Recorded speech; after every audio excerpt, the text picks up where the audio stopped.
अस्सलाम वालेकुम सामीन। 11 ज़िलहिज्जा की तारीख़ शुरू हो चुकी है, 17 जून है। ख़बर का उन्वान है, यूपी के एक गांव में कुछ लोगों ने ईदगाह में नमाज नहीं पढ़ी है, नमाज पढ़ने से इनकार कर दिया है, एक तरह से ईदगाह का बायकाट किया है।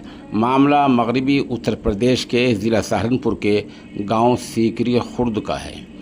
बताया जा रहा है कि वहां एक आदमी ने ईदगाह के लिए ज़मीन वक्फ़ की थी कि इसमें ईदगाह की नमाज़ पढ़ी जाए। वक्फ़ के साथ साथ ये भी कहा था कि हमारे महल्ले की मस्जिद के जो इमाम साहब हैं वही नमाज़ पढ़ाएंगे। इसी बात को लेते हुए जामा मस्जिद के लोगों ने इख्तिलाफ़ किया और कहा कि हमारी मस्जिद के इमाम साहब नमाज़ पढ़ाएंगे। इख्तिलाफ़ चल ही रहा था कि बड़ी मस्जिद के इमाम साहब ने, जो मुफ्ती भी हैं माशाल्लाह, मस्जिद में ख़ुद ही नमाज़ पढ़ने से इनकार किया और कहा कि इस तरह मस्जिद में छोटा गांव है, नमाज नहीं हो पाएगी, आप सब ईदगाह में चलें। मुफ्ती साहब ने नमाज मस्जिद में नहीं पढ़ाई, फिर भी मस्जिद वालों ने कोई दूसरा इमाम बुलाकर अपनी अलग से मस्जिद में नमाज़ पढ़ ली और ईदगाह में गांव के अक्सर लोगों ने नमाज़ पढ़ी।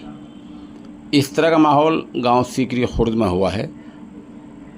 अब आप इससे अंदाज़ा लगा सकते हैं कि इबादतगाह में और इबादत को लेकर भी मुसलमान किस तरह इंतशार खलफशार का शिकार हैं और किस तरह एक दूसरे को नीचा दिखाने के लिए कोशां हैं और किस तरह अपनी अना की खातिर ईदगाह जैसी चीज़ का, जो शायर इस्लाम में से एक है, वहाँ भी इख्तिलाफ़ कर रहे हैं। छोटा गांव है और फिर भी लोगों से इकट्ठे होकर वहाँ ईद की नमाज़ पढ़ने की तौफीक नहीं हुई है।